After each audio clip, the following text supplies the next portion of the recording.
yang rata berat 5 juta rupiah. Setelah nanti ada huntara atau hunta, ada jaduk jaminan untuk hidup sementara selama 3 bulan, di mana setiap keluarga, setiap individu mendapatkan dukungan Rp10.000 per hari. Nah, tadi kami lapor kepada Pak Menko, apakah indeks Rp10.000 ini masih memenuhi standar hari ini atau perlu ditingkatkan. Tentu nanti kami mohon arahan lebih lanjut. Setelah mendapatkan jadul, ya, jika mereka dihuntara atau huntap, nanti juga akan mendapatkan bantuan untuk melengkapi isi rumah seperti alat-alat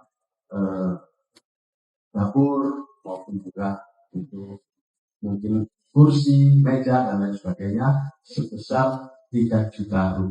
Itu pun ini indeks tahun 2020. Tentu selanjutnya nanti kami akan mohon arahan dari Pak Menko